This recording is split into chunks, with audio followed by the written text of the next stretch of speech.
Hello, James Waldridge here from the Fleet Safety Academy in York with another bite-sized fleet risk management nugget. I hope you can take these pieces of best practice advice and use them to keep your vehicles and your drivers in one piece. Many organisations which run a fleet of vehicles don't have a formal approach to introducing a consequence if an employee isn't meeting appropriate driving standards. Maybe the telematics data is showing up poor driving behaviour. Maybe the driver is having regular collisions. There needs to be a consequence to change poor driving behaviour.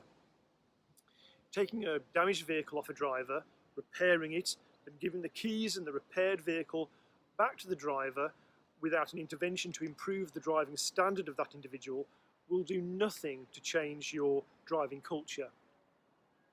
Here are a few tips. The consequence needs to closely follow the incident of poor driving behaviour. There needs to be a connection between poor performance and the intervention. The consequence needs to be consistent so your employees know what to expect if they don't drive to your standards.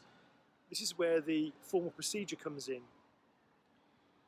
A big part of consequences is really knowing your employee and knowing what's the most impact you're going to get from a consequence.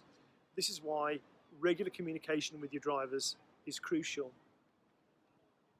The consequence also needs to support the behaviour that you want to instill in your employee.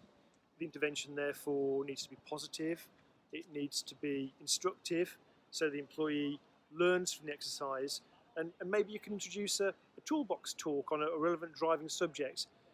These interventions don't have to be expensive. What's even more powerful is when peer pressure is brought to bear. Maybe there's a team competition that's part based on collision prevention.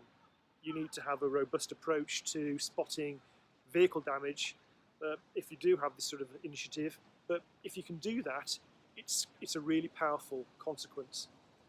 If you need some driving related toolbox talks or a procedure for introducing consequences, please join the Fleet Safety Academy. For more detail, please go to fleetsafetyacademy.co.uk. Thank you.